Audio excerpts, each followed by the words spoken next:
AARP Oklahoma today applauded the Oklahoma Corporation Commission for approving a settlement in the OG&E rate case that will result in a residential utility rate decrease and significant consumer protections. Well, today all the parties that have been involved in the OG&E rate case presented a settlement that they reached to the Commission. Testimony was provided, and the Commissioners actually voted this morning to adopt the settlement that the parties made. The settlement, like the case itself, is complex and deals with a number of technical issues.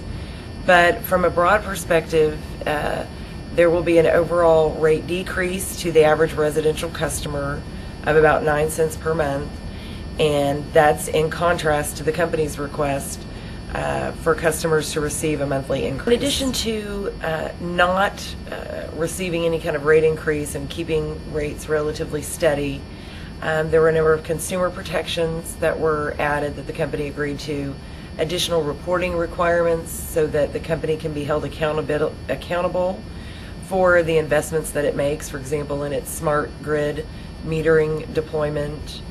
In addition, AARP fought successfully against the company's request to increase every residential customer's monthly service fee. Well, the commissioners and the Public Utility Division staff would tell you that AARP's involvement in a case like this is extremely important, and that is because the voice of the consumers really needs to be heard, and there are so many issues at play that a party like AARP can come in and really develop and protect some of the consumer protection language.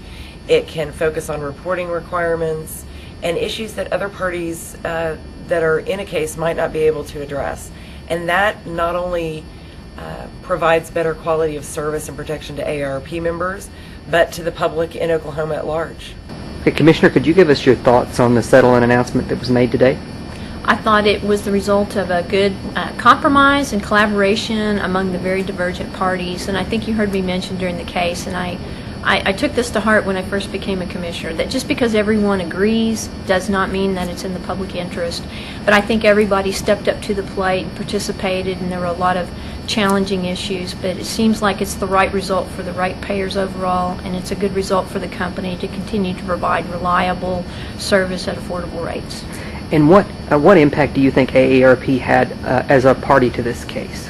I think their impact cannot be understated. I think it was very significant. So I think the representation by Ms. Thompson, she did a great job on mentioning some of the programs and some of the other issues that AARP brought to the table, but she also helped contribute, I think, overall to the good of what the rate wound up being, because if you're bearing in mind, the original case started out, I think, requesting a rate in excess of 70 million, maybe 73, 74 million, and then when you see about how that was affected and how it was changed today, where the rate increase is only about 4.3 million, I think the effect can be shown by the numbers, but I think there's many things that you can't necessarily see that are just reflected in the numbers, and I thought Ms. Thompson did a very good job and was very articulate in expressing those concerns to the Commission.